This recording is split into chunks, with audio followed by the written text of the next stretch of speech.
రామ్ గారు నిర్వహిస్తున్న happy money visualisation 2.0 లో మీరు జాయిన్ అవ్వాలనుకుంటున్నారా? కింద నంబర్లని సంప్రదించండి. అమ్మా, ప్రేమించి పెళ్లి చేసుకున్నా, పెద్దలు కుదిర్చి పెళ్లి చేసుకున్నా, అంటే ప్రేమించి ఇంట్లో ఒప్పించి మెప్పించి పెళ్లి చేసుకున్నా, పెద్దలు కుదిర్చి పెళ్లి చేసినా, లేచిపోయి పెళ్లి చేసుకున్నా, ఎటు తిరిగి పెళ్లి చేసుకున్నా అనేది ఇంపార్టెంట్. అల్టిమేట్గా ఎక్కువ శాతం విడాకులే. విస్తరాకులు కాస్త విడాకులు అయిపోతాయి. ఎందుకమ్మా ఇంత విడాకులు కారణం? మనం గత వీడియోలో మాట్లాడుకున్నట్లు అప్పట్లో విడాకుల సంఖ్య చాలా తక్కువ, ఇప్పుడు విపరీతంగా పెరిగిపోతున్నాయి. అదేనండి, అంటే పొద్దున పెళ్లి చేసుకుంటారు, సాయంకాలం వెళ్ళిపోతున్నారు అంతే. దానికి అప్పుడు అంటే మంగళ తోరణాలు అంటారు కదా, 16 రోజుల పండగ కాకముందే మనస్పర్ధలు వచ్చేసి చీచి అనుకొని నువ్వెవరో నేనెవరో అనాల్సిన పరిస్థితి ఎందుకు వస్తుంటే ఇదంతా తొందర అండి. ప్రతి దానికి తొందరే. పెళ్లి చేసుకోవడానికి తొందరే, విడిపోవడానికి తొందరే. అంతే. సో ప్రేమించడానికి తొందరే, ద్వేషించుకోవడానికి కూడా తొందరే. ప్రేమించినప్పుడు ఉన్నంత అన్ని ప్లస్ పాయింట్సే ఉంటాయి. అసలు నాకు ఒక్క మైనస్ పాయింట్ కూడా కనిపించదు. సిగరెట్ తాగుతున్నాడు, అవును చాలా స్టైల్ గా ఉంటాడు, సిగరెట్ తాగితే రింగులు వదులుతాడు, అది నీకు చాలా ప్లస్ పాయింట్. చాలా తాగుతాడు, అవును తాగుతాడు, ఈ కాలంలో తాగకపోతే ఆడు వెధవ, తాగుతేనే నాకు చాలా ఇష్టం అనే అమ్మాయిలు కూడా ఉన్నారండి. సో అందుకని అవన్నీ ప్లస్ పాయింట్సే, చాలా ప్లస్ పాయింట్స్. సో ఎప్పుడైతే నీకు నచ్చలేదో అవన్నీ మైనస్ పాయింట్స్ అవుతాయి అనమాట. వీడు అస్తమానం తాగుతాడు, వీడు అమ్మాయిలతో తిరుగుతాడు, దాని తర్వాత సిగరెట్లు తాగుతాడు, ఇంకొకటి తాగుతాడు. అప్పుడు నచ్చినవి ఇప్పుడు ఎందుకు నచ్చటం లేదంటే అయిపోయింది, ఇంకా ఎంత బోర్ కొట్టేసింది అనమాట. సో బోర్ కొట్టేసినప్పుడు ఏమవుతుందంటే నాకు నచ్చినవన్నీ, అదే నచ్చింది ఇంగువతో సమానం అంటారు. మీకు ఇంగువ గురించి తెలుసో తెలీదా? ఇంగువ అంటే ప్రతి దాంట్లో వేసుకుంటారు. ఆ ఇంగువ చాలా మంచి సువాసన వస్తుంది. సో నాకు నచ్చింది కాబట్టి ప్రతి దాంట్లో వేసుకుంది. నచ్చింది ఇంగువతో సమానం అంటే నాకు నచ్చిందంటే ఇంగువను నేను ఎంత ప్రీతిగా తింటానో, ఎంత ప్రీతిగా ఆ వాసన నేను ఆస్వాదిస్తానో అంత చాలా సంతోషంగా నేను వాళ్ళతో ఉంటా. ఎప్పుడైతే నచ్చలేదనుకోండి అది పెంటతో సమానం. అది ఇంగువైనా నాకు పెంటలాగా కనిపిస్తుంది, ఎందుకంటే నాకు నచ్చలేదు. సో ఇవన్నీ ఏంటంటే ఈగో ప్రాబ్లమ్స్ అండి. సో ఈగో, నువ్వు ఎక్కువ నేను ఎక్కువ, నువ్వు సంపాదిస్తున్నా నేను సంపాదిస్తున్నా. సో ఇది అంటే మీరు అన్నట్టుగా పెద్దలు కుదిర్చిన పెళ్ళైనా, వాళ్ళకు వాళ్ళు కుదుర్చుకున్న పెళ్ళిళ్ళైనా, మీరు అన్నట్టుగా మూడో పాయింట్ ఇంట్లో చెప్పకుండా జంప్ అయిపోయి చేసుకున్నా కూడా ఇవే ప్రాబ్లమ్స్. సో ఎంత ఎక్కువ జంప్ అవుతారో అంత తొందర కింద పడిపోతారు. ఎందుకంటే అప్పుడు తొందర ఏంటి, ఆ మోజు తీరిపోతుంది. ఆ పెళ్లి అనేది ఏది జరుగుతుందో అదంతా జరిగిపోయిన తర్వాత ఇంకా ఒకరి మీద ఒకరికి ఏం ఉండదండి. ఎప్పుడైనా జీవితంలో పెళ్లి చేసుకున్నప్పుడు ఉన్నంత ఆకర్షణ, పెళ్లి ఉన్నంత ఉత్సాహము దాని తర్వాత ఎందుకు ఉంటుందండి? సంసారము, పిల్లలు, బరువులు, బాధ్యతలు అన్ని ఉంటాయి. అప్పుడేముంది, పెళ్లి కాకముందు ఏ పలానా చోట కలుసుకుందామా, పార్టీ ఇస్తావా, లేకపోతే పని తర్వాత పార్టీ ఇస్తావా, దాని తర్వాత గిఫ్ట్లు ఏమిస్తావు, తర్వాత వాలంటైన్స్ డే, ఇవన్నీ ఉంటాయి. ఇప్పుడే ఉంది వాలంటైన్, ఇప్పుడు కాదు, పిల్లడికి పాల ప్యాకెట్ తీసుకురావాలి, పాలు తీసుకురావాలి, డైపర్స్ కొనాలంటాడు. సో మీరు అది ఎక్స్పెక్ట్ చేయొద్దు. ఎప్పుడైనా సరే ఎక్స్పెక్టేషన్స్ ఎక్కువ ఉన్నప్పుడు మాత్రమే ఇవన్నీ వస్తున్నాయండి. వాడు ఏమంటాడంటే ఆ అమ్మాయి అంటది, ఇంతకు ముందు నా చుట్టూ తిరిగేవాడు అసలు చుట్టూ కాదు కదా, అసలు పక్కకు కూడా చూడట్లేదు, ఆడికి పక్కకు చూస్తే చుట్టూ తిరిగేవాడు, ఎందుకంటే అప్పుడు ఏదో ఆఫీస్ డుమ్మా కొట్టేవాడు, ఇప్పుడు ఆఫీస్ డుమ్మా కొట్టి ఇంటికి వస్తే ఏమవుతుందంటే, ఏం తీసుకొచ్చావు, ఊరికి ఇంటికి వస్తే సరిపోద్దా, ప్రేమ అంటే సరిపోతుంది నువ్వే అంటావు.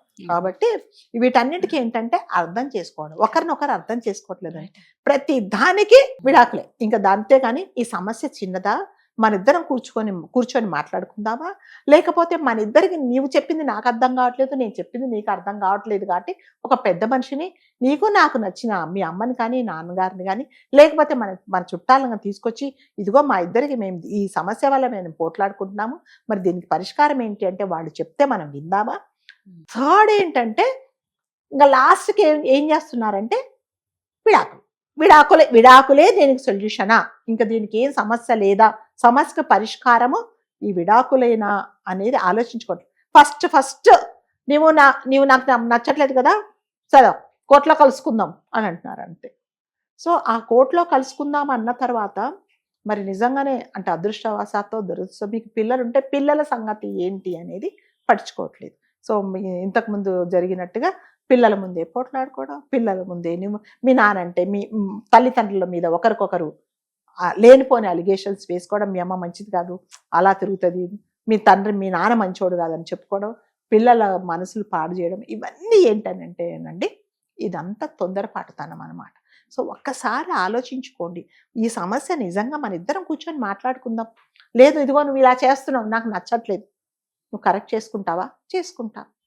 ఓకే, ఇదిగో నువ్వు ఇలా నేను అదే చేసావు కదా, నాకు నచ్చలేదు. అవునా, నాకు తెలియదు, నేను పొరపాటు చేశానేమో, సరే ఈసారి నుంచి చేయను, అయిపోయింది, దేర్ ఇస్ ద మ్యాటర్. అలా ఎవ్వరూ అనుకోవట్లేదండి. ప్రతి దానికి పద కలుసుకుందాం, కోర్టుల కోసం పోలీస్ కంప్లైంట్ ఇస్తా, ఇవే అవుతున్నాయి. ఇంకెక్కడ కలిసి ఉంటున్నారండి? సో కలిసి ఉండడం అనేది అసలు ఉండటం లేదండి. ప్రతిదానికి విడాకులే సమస్య పరిష్కారం కాదండి. కొంచెం ఆలోచించుకోవాలి. సో ఒకటి ఏంటంటే, మీరు పెళ్లి కాకముందే ఏం చేయాలంటే, మీరు అసలు నువ్వు ఎలా ఉండదలుచుకున్నావు, నేను ఎలా ఉండాలి. సో మీ అమ్మగారు నాన్నగారు మనతో ఉండాలా, సపరేట్గా ఉండాలా? నువ్వు ఉద్యోగం చేస్తుంటే నీ శాలరీ మరి ప్రతి నెల మాకిస్తావా, నీ తల్లిదండ్రులకు ఖర్చు పెట్టుకుంటావా, లేదా నీకు నువ్వే ఖర్చు పెట్టుకుంటావా, నీ అకౌంట్లో వేసుకుంటావా, ఇంటికి ఖర్చు పెడతావా? ఇవన్నీ మాట్లాడుకోవటం లేదండి, ఏం మాట్లాడుకోవటం లేదు. ఇప్పుడు నచ్చితేనేమో తల్లిదండ్రులకు ఇస్తే సంతోషం, నచ్చకపోతే అత్తగారి నుంచి గొడవ. అత్తగారు గొడవ పెట్టిందంటే ఇంట్లో అందరూ గొడవే. నువ్వు నీ డబ్బులు ఎట్లా సంపాదిస్తావు, పెళ్ళైన తర్వాత ఆడపిల్లలతో తినడానికి సిగ్గు లేదా మీ అమ్మ నాన్న, ఇలాంటి మాటలు కూడా మాట్లాడుతున్నారు. ఇప్పుడు ఎవరైనా సరేనండి, ఇప్పుడు తల్లిదండ్రులు అని అంటే ఏ పిల్ల ఊరుకుంటుంది, ఏ అమ్మాయి ఊరుకోదు. అక్కడి నుంచి మళ్ళీ గొడవలు మొదలు. ఇవన్నిటికీ ఏంటంటే మూల కారణం తొందరపాటు, ఒకరినొకరు అర్థం చేసుకోవడం.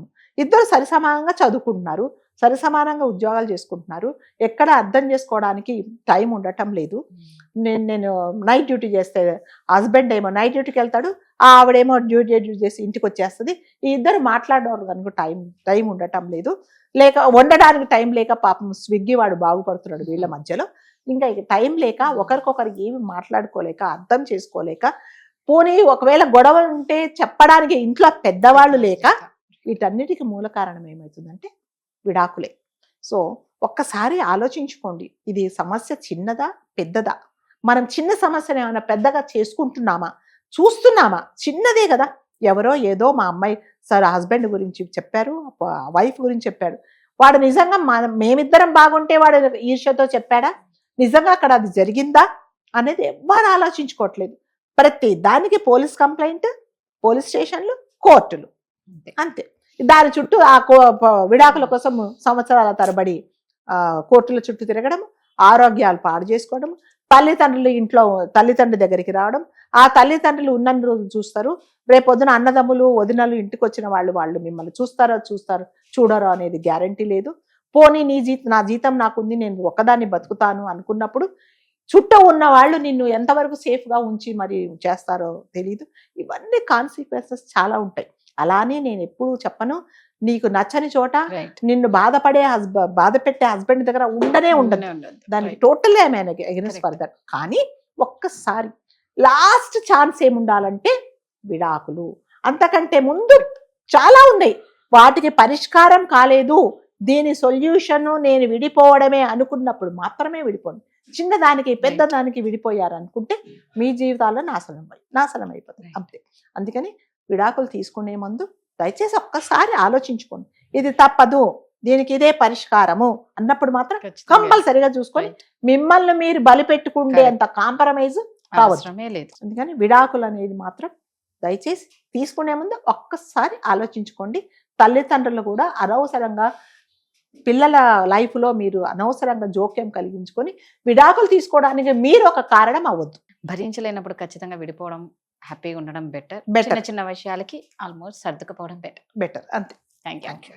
సుమన్ టీవీలో మీ పర్సనల్ అండ్ బిజినెస్ ప్రమోషన్స్ కోసం కింది నెంబర్కి కాంటాక్ట్ చేయండి.